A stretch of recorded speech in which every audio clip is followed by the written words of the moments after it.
Kol hakavod à tous les héros qui sont sortis de la maison malgré le vent et qui ne se sont pas envolés. Giborim. On est à la Parashat Mishpatim cette semaine, et vous savez que la Parashat Mishpatim, en fait, c'est une parasha qui détaille toutes les conduites, surtout de l'homme envers son prochain, qui s'occupe essentiellement de la justice. Et ce que l'on voit dans la Torah, c'est que les principes de justice sont étroitement liés et mêlés au principe du chesed. Vous savez que dans les cultures traditionnelles occidentales, par exemple, il y a un trait net qui sépare la justice de la bonté.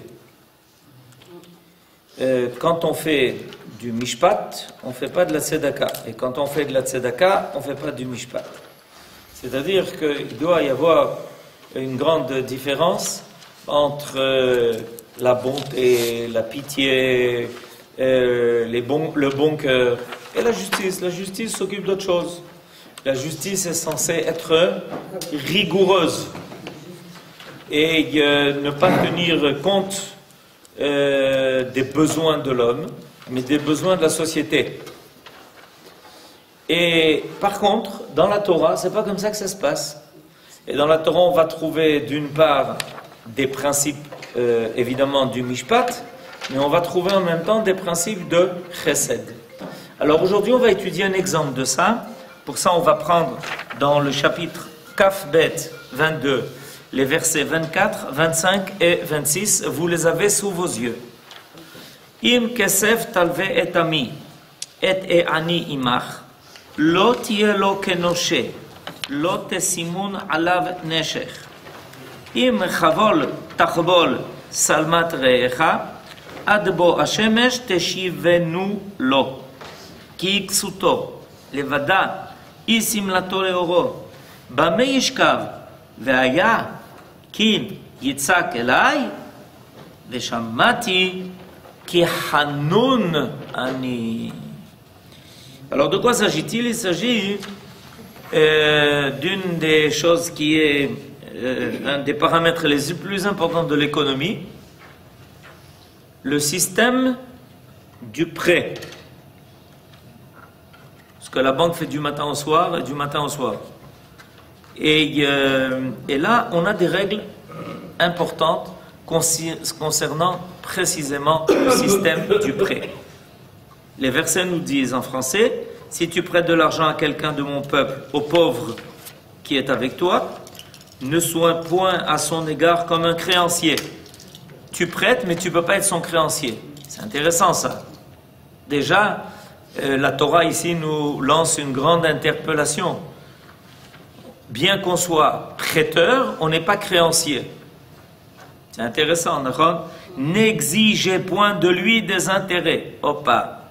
Si tu saisis comme gage le manteau de ton prochain, au soleil couchant, tu devras le lui rendre. Car c'est là sa seule couverture, c'est le vêtement de son corps. Comment abritera-t-il son sommeil? Or, s'il se plaint à moi, je l'écouterai, car je suis compatissant.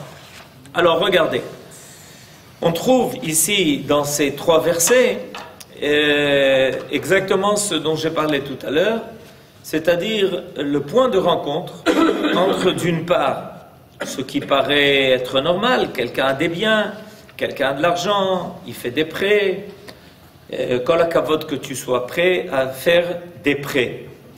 Mais de notre côté, la Torah vient tout d'un coup en te disant mais attention, attention, attention, si tu es prêteur, il y a énormément d'exigences de ta part. Premièrement, tu ne dois pas prendre d'intérêt. Et alors quoi? Mon argent, il va dormir sans rien rapporter? Oui. Pourquoi? Parce que c'est du chesed. Mais c'est pas économique. Nahon. C'est pas économique, c'est du chesed. On exige de toi de faire du chesed. Ok. Alors, après, tu veux prendre un gage pour être sûr que ton argent te soit rendu? Oui. tu prends ton gage, mais n'oublie pas de le rendre. Alors à quoi ça sert? Vous vous rendez compte? C'est une justice très très particulière. C'est un système qui est très particulier à la Torah. Ça n'a rien à voir avec ce que on a connu et ce qui fixe habituellement les règles de rapports commerciaux entre les hommes. Parce que la Torah exige non seulement que les choses soient rentables, mais qu'elles soient aussi pleines de bonté. Et ça, si on comprend ça, on a compris toute l'intention de la Torah. Parce que l'intention de la Torah n'est pas que l'homme profite de ce monde, mais l'intention de la Torah est que l'homme soit bon. On serait plus exigeant vis-à-vis de celui qui prête que par rapport à celui qui ne prête pas. Et celui qui ne prête pas, si le pauvre en a besoin, prêter c'est mieux que donner de la tzedaka. Prêter est mieux que donner de la tzedaka. Pourquoi? Parce que ça respecte l'emprunteur. Exactement. Alors donc, on doit le faire de toutes les façons par principe de bonté. Et donc, il faut savoir, la Torah remet toujours l'homme sur les bons rails. Par exemple, notre paracha commence par la possibilité qu'un homme est un esclave. Qui tikne eved ivri. Si tu achètes un esclave juif, ça peut arriver. Mais il y a tellement d'exigences de la part de celui qui devient le propriétaire de l'esclave que la question de savoir qui est l'esclave et qui est le maître. C'est-à-dire que tu croyais que tu avais gagné dans l'affaire dans le fait que la Torah te permette l'esclavage, et un jour tu vas te retrouver tellement obligé vis-à-vis de l'esclave que tu vas te dire ça vaut pas le coup. Nachon, c'est bidiouk le but de la Torah. Le but de la Torah, c'est exactement le contraire de cet esprit qui veut toujours chercher quel est l'intérêt de l'homme. Non. Le but de la Torah, c'est que le monde soit ordonné de façon idéale. L'esclavage en lui-même est quelque chose de mal. Mais ça existe. Alors qu'est-ce que la Torah va faire? Eh bien, elle va récupérer les choses. Dans le monde, il y a des riches et il y a des pauvres. Nachon, ça existe. Et alors qu'est-ce qu'on peut faire? On peut faire que les riches aident les pauvres et ne pas les exploiter. Il a fallu une révolution qui a eu lieu il n'y a pas si longtemps que ça pour que l'exploitation s'arrête. Et encore, elle n'est pas complètement terminée. Mais en tout cas, dans le style où elle a existé pendant des centaines et des centaines et des centaines d'années, ça a pris à l'humanité des centaines et des centaines et des centaines d'années. Or, la Torah, depuis 3300 ans, Boker Tov, depuis 3300 ans, elle est déjà, nous a mis depuis longtemps déjà sur ses rails, en nous habituant à être des gens bons, pas seulement honnêtes, mais des gens bons. Et ça, c'est important de le savoir. Pourquoi? Parce qu'il est clair que le monde ne se terminera que par la Torah. Regardez combien de temps ça prend à l'humanité pour essayer de développer un système économique et social qui soit bon et qui soit juste. Combien de temps ça prend? Et la Torah, depuis 3300 ans, nous a fixé des lois qui, déjà, à l'époque où l'humanité était en train de changer ses langes, que depuis longtemps déjà on connaissait tous ces principes et que le Ham Israël a grandi là-dessus. Il a grandi là-dessus. Et il a fallu une influence longue et difficile et qui n'est pas terminée pour que l'humanité prenne conscience des besoins de l'homme et qu'on ne fixe pas seulement les choses en fonction de l'intérêt de l'homme, mais en fonction du fait qu'on se doit de respecter l'homme qui a été créé à l'image de Dieu. Donc finalement, vous comprenez que la Torah est toujours en avance et que c'est elle qui a déjà tout ça inauguré et qui finira par clôturer aussi quand l'humanité sera suffisamment mûre pour rejoindre tout cela, elle finira par rejoindre Ki mitzion tetzeh Torah udvar Hashem miYerushalayim. Alors qu'est-ce que nous dit Munt de tout ça? C'est ce qu'on va voir maintenant. si tu saisis en gage. Le verset précédent qui traitait de la sauvegarde des intérêts du débiteur est suivi d'une autre phrase qui fait valoir les droits du créancier. Les garanties dont elle fait état reposent avant tout sur le gage, qu'il est en droit de s'assurer par voie judiciaire, dès que le délai de remboursement est arrivé sans que le débiteur ait payé. C'est-à-dire le principe du gage, c'est quoi? C'est que tu détiens un objet, que tu détiens quelque chose qui peut assurer que le remboursement du prêt soit fait. Et que si l'échéance du paiement est arrivée et que le débiteur ne soit pas en mesure de rembourser son prêt, alors le gage va servir de paiement. On est d'accord? Ce nantissement ne peut pas être constitué d'un objet de première nécessité. Premièrement, on ne peut pas prendre un objet de première nécessité pour ça. Indispensable à la vie individuelle, à celle de la famille ou à l'exercice de sa profession. Regardez déjà les limites. On ne peut pas prendre ça en gage.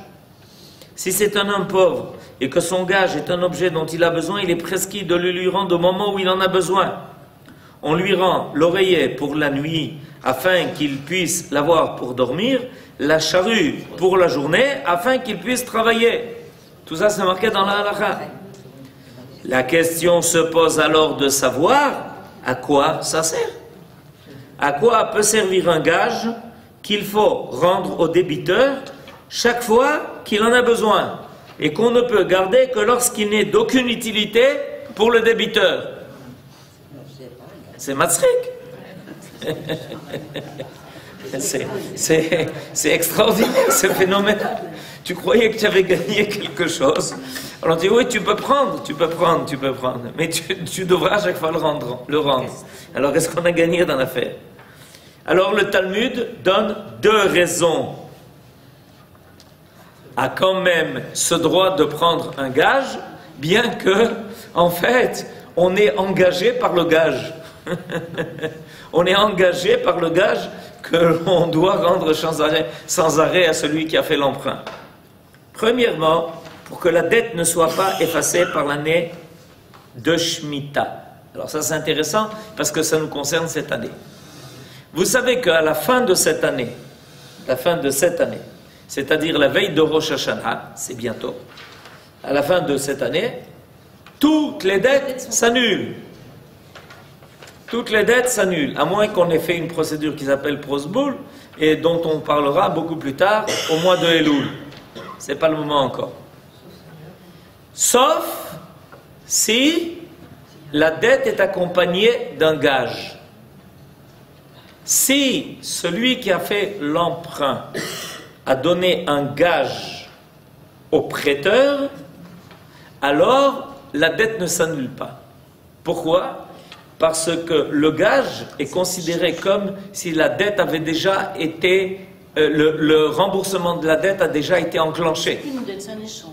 Hein? C'est plus une dette, c'est un échange. C'est plus une dette, c'est un échange. Tu payes, je te rembourse. Mais moi, j'ai déjà été remboursé. Tu veux prendre ton gage, il n'y a pas de problème, remboursement. Alors, donc la première raison pour laquelle le gage a quand même une utilité, bien que tu dois le rendre sans arrêt, c'est que si par hasard, quand au moment de l'emprunt, tu as pensé à prendre un gage, la Shemitah n'annule pas cette dette. Ça, c'est la première raison. Et pour que le gage reste acquis au créancier, si la dette n'est pas acquittée à la mort du débiteur. La deuxième raison, c'est que si le prêteur quitte ce monde, il a quitté ce monde. Essaye de lui demander de rembourser de là où il se trouve, c'est difficile. C'est difficile. L'emprunteur. Non, je me suis trompé. L'emprunteur, évidemment. L'emprunteur qui décède n'est plus tenu de rembourser. Zéo Gamarno. Ah, Yofi. Alors, ça c'est une grande question de savoir si les enfants sont tenus de rembourser les dettes des parents. C'est pas du tout évident. C'est les biens des parents, c'est pas leurs biens à eux. Et pourquoi nous, les parents, les enfants, serions tenus de rembourser les dettes des parents? Pourquoi? Ah, pour faire une mitzvah de Kibbud Avaim. Ah, ça c'est autre chose. Une mitzvah de Kibbud Avaim, c'est autre chose. C'est un autre niveau. Mais au niveau de la halakha la plus stricte, c'est le père qui a contracté des dettes, c'est le père qui a engagé ses biens, ça n'a rien à voir avec les enfants. Par contre, si le prêt a été fait avec un gage, bien que le débiteur soit décédé, les enfants sont tenus. Pourquoi? Parce qu'en réalité, comme ça vient d'être dit précédemment, c'est un échange, c'est-à-dire la dette a déjà été remboursée par le principe du gage. Donc voilà à quoi sert le gage.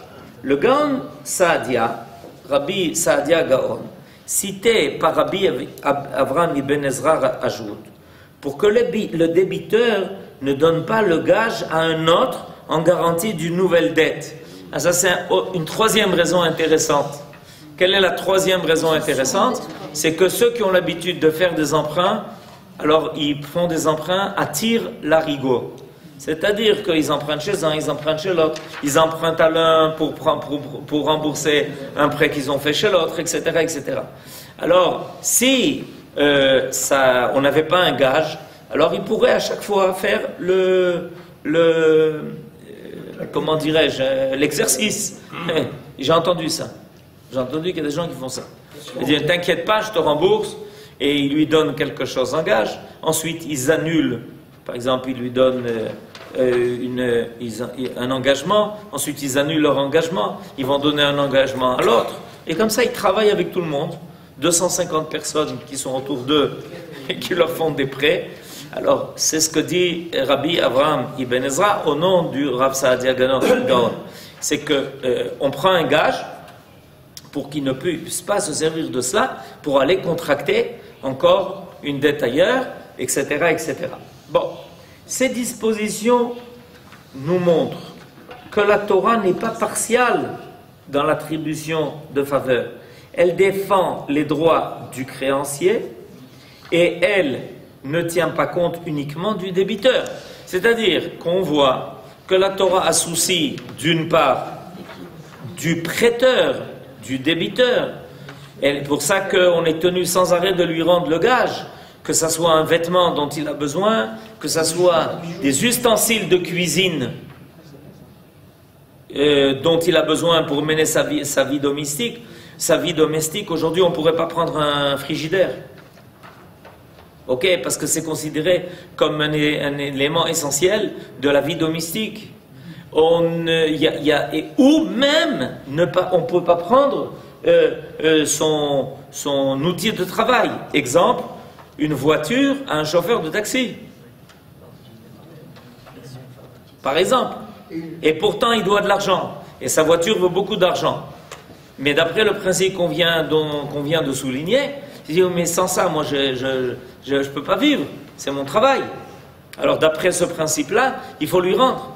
Mais néanmoins, on trouve de notre côté que la Torah a quand même permis l'utilisation du gage dans le but d'assurer quand même certains droits en faveur du créancier, de celui qui prête l'argent, qui ne se trouve pas complètement démuni face à des gens qui n'arrêtent pas de prêter de l'argent sans rien rembourser, ou qui, par exemple, font le coup de dire « Ah, maintenant je sais, parce que j'étais à un cours, que l'année de Shemitah va annuler toutes les dettes, chaque jour il va faire un nouveau prêt.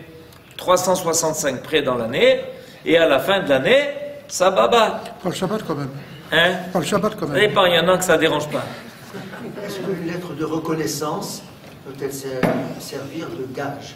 Voilà, je reconnais simplement avec une signature de voir la somme du temps. Le gage, c'est non, c'est que Ça ne sert pas de gage. Abraham, par contre, il faut savoir qu'il y a deux sortes de prêts selon la halakha. Il y a un prêt qui se fait verbalement, il y a un prêt qui se fait par écrit. C'est quoi la différence? Qu'il y a un contrat ou pas? Non, c'est une simple Non, lettre. attendez, je vous explique. Je vais exactement traiter de votre sujet. Si vous demandez à quelqu'un, dites-moi, il y a 1000 shekels à me prêter parce que j'ai un problème de fin de mois. Elle lui dit, oh, pas de problème, tu fais un chèque, tu lui donnes 1000 shekels, et puis tu lui fais confiance pour qu'il te rembourse. Il dit, tu sais, dans un mois, tu reçois tu reçois ton truc, ça s'appelle un prêt verbal. Par contre, à partir du moment où il y a une trace écrite de ce prêt, ça s'appelle Alva Birtav, et les conditions changent. Au niveau de la halakha, les conditions sont tout à fait différentes. Par exemple, je donne un exemple qui fait que les conditions sont, vous allez voir que les conditions sont différentes. Quand un prêt est fait par écrit, c'est-à-dire qu'il y a une reconnaissance par écrit de l'emprunteur envers le prêteur qu'il a emprunté quelque chose, tous les biens de l'emprunteur sont subordonnés, Meshua Badim, ça se dit en hébreu, au remboursement du prêt. C'est-à-dire que si le prêteur ne rembourse pas sa dette, si l'emprunteur ne rembourse pas sa dette, le prêteur, c'est-à-dire le créancier, peut maintenant aller et dire, ok, il va au tribunal, il dit, regardez, il me doit 10 000 shekels. Et alors, qu'est-ce qu'on fasse? Eh bien, il a un local, et on va vendre son local, et sur ce local, je prends 10 000 shekels. Il a le droit de faire ça. Donc, ça change les conditions. Donc, ça existe, comme vous dites.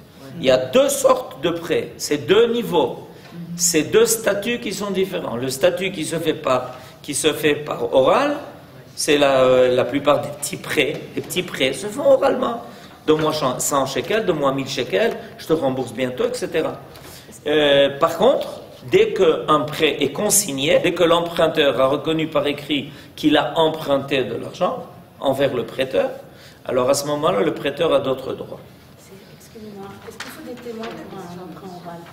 Il ne faut aucun témoin pour un prêt. Oral, c'est-à-dire? Je répète, il ne faut aucun témoin pour un prêt. Il ne faut aucun témoin. Seulement, quel est l'inconvénient?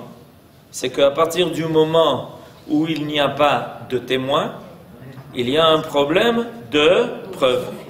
C'est-à-dire que le fait qu'il y ait des témoins ou qu'il n'y ait pas de témoins, ça ne change rien à l'obligation de l'emprunteur de rendre son prêt. Je répète, qu'il y ait des témoins ou qu'il n'y ait pas, non, il y a des gens qui croient comme ça.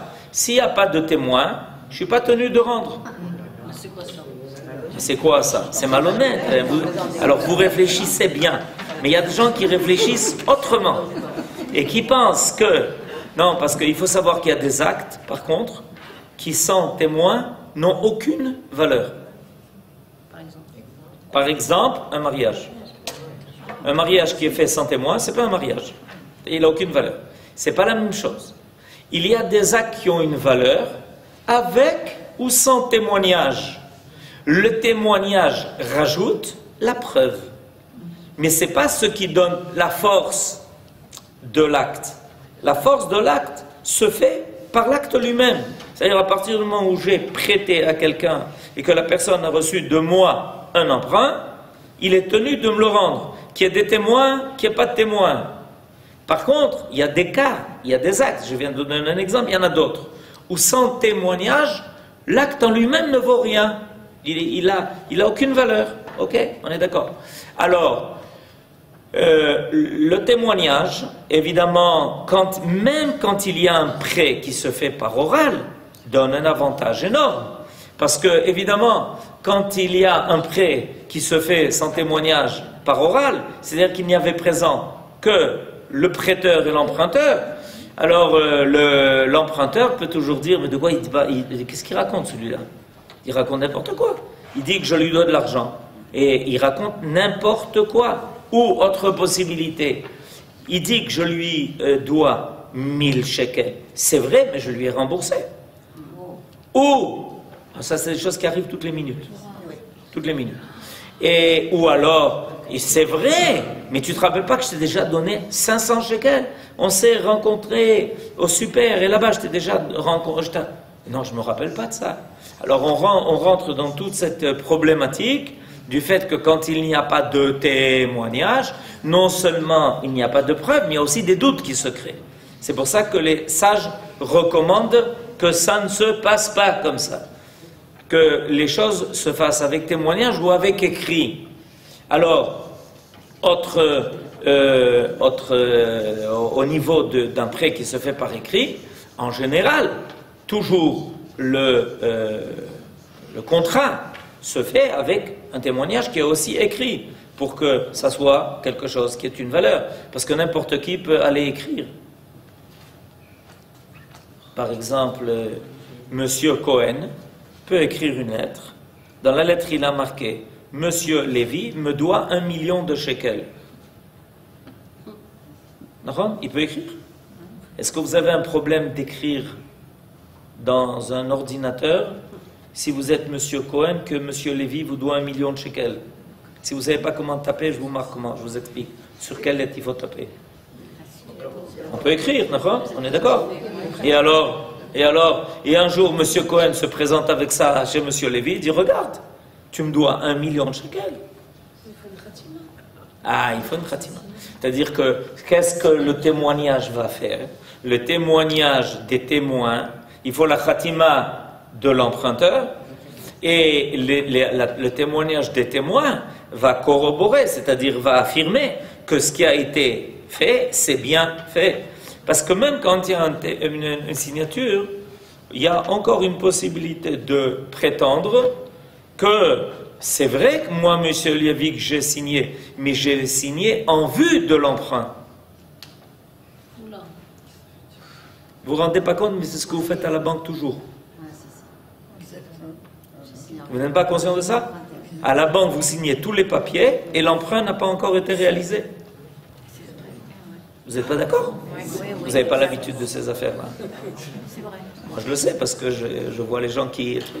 Vous signez tous les papiers à l'avance et seulement une fois que tous les papiers ont été signés à l'avance, on vous dira, maintenant, dans 1 mois, l'argent vous sera prêté, ou dans 1 semaine, ou dans 10 jours. Donc, vous avez ça peut arriver aussi entre 2 hommes privés. Que M. Lévy a dit, Nachon, c'est vrai, on a préparé le contrat, j'ai bien signé, mais l'argent ne m'a jamais été donné.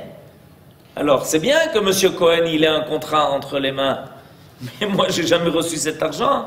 Alors, il faut qu'il prouve qu'il m'a transmis cet argent. C'est pour ça que, pourquoi j'ai donné tous ces exemples, pour bien expliquer pourquoi on a besoin de témoignages. On a besoin de témoignages comme preuve. Mais ce n'est pas ça qui fait. Et si effectivement M. Cohen a donné à M. Lévy l'argent, M. Lévy est tenu de rendre l'argent. Qu'il y ait des témoins, qu'il n'y ait pas de témoins, qu'il y ait une signature, qu'il n'y ait pas de signature. Ça ne change rien du tout. L'acte est un acte en lui-même qui ne dépend pas de la preuve des témoins. La preuve des témoins, c'est quand il y a des conflits. Pourquoi est-ce qu'on a besoin du témoignage? Quand il y a des conflits. S'il n'y a pas de conflit, et que tout le monde est honnête, et que tout le monde est droit, et que tout le monde a la bonne mémoire, et n'a pas entre-temps oublié, ce qui arrive dans tous les cas, alors, dans beaucoup de cas, souvent, alors on n'a pas besoin de témoins. Les témoins sont pour ça. Ok? Est-ce que le témoin n'est pas un garant? Non, pas du tout. Le témoin, il est garant de rien. Le témoin, il est garant de dire, j'ai vu le prêt s'effectuer. Voilà ce que j'ai fait. Ou on était témoin quand Lévy a reconnu devoir à M. Cohen 10 000 shekels. Voilà ce qu'on peut dire. Il y a une grande différence entre édoute et être garant. Ça s'appelle Arev. C'est assourd d'être garant, non? Hein? C'est assourd d'être garant? Non, c'est pas assourd d'être garant. C'est assourd pour les Talmidei Chachamim. C'est dangereux. C'est dangereux. Comment se fait-il qu'on rend responsable des témoins quand l'emprunteur n'a pas remboursé? Non. Non, pas des témoins, des garants. Pas du tout. Non. Monsieur Zermati, ça s'appelle pas des témoins, ça s'appelle des garants. Ça n'a rien à voir avec les témoins. Les témoins ne sont responsables de rien. Les témoins sont responsables. On leur demande, vous êtes témoin? Oui. On les interroge. C'est bien vous qui avez signé? Oui. C'est bien vous qui avez eu. Et vous avez bien vu la démarche du prêt? Oui. Vous parlez des garants. Autre chose. On peut convoquer. On dit, vous voulez recevoir le prêt? Il n'y a pas de problème. Vous recevrez le prêt à condition que vous amenez des garants. Les garants, par leur signature, ne témoignent de rien. ils s'engagent à rembourser la dette si elle n'est pas payée. Ils sont pas témoins. Deux cas différents. C'est deux cas tout à fait différents, c'est deux statuts différents, c'est des lois tout à fait différentes. Il y a une loi du témoignage, il y a la loi du témoignage et la loi de ceux qui sont garants. Ce sont deux choses différentes. C'est pas ce que en général les banques exigent, c'est pas des témoins. La banque n'exige pas du tout de témoins. Elle exige des garants. Et c'est autre chose tout à fait. Voilà, alors aujourd'hui on a parlé de quelques règles importantes qui nous font prendre conscience comment la Torah est d'une justice parfaite, parce qu'elle réunit d'une part les obligations de l'individu, mais en même temps la nécessité d'être quelqu'un de bon. Amen, Ken Yeh Ratson.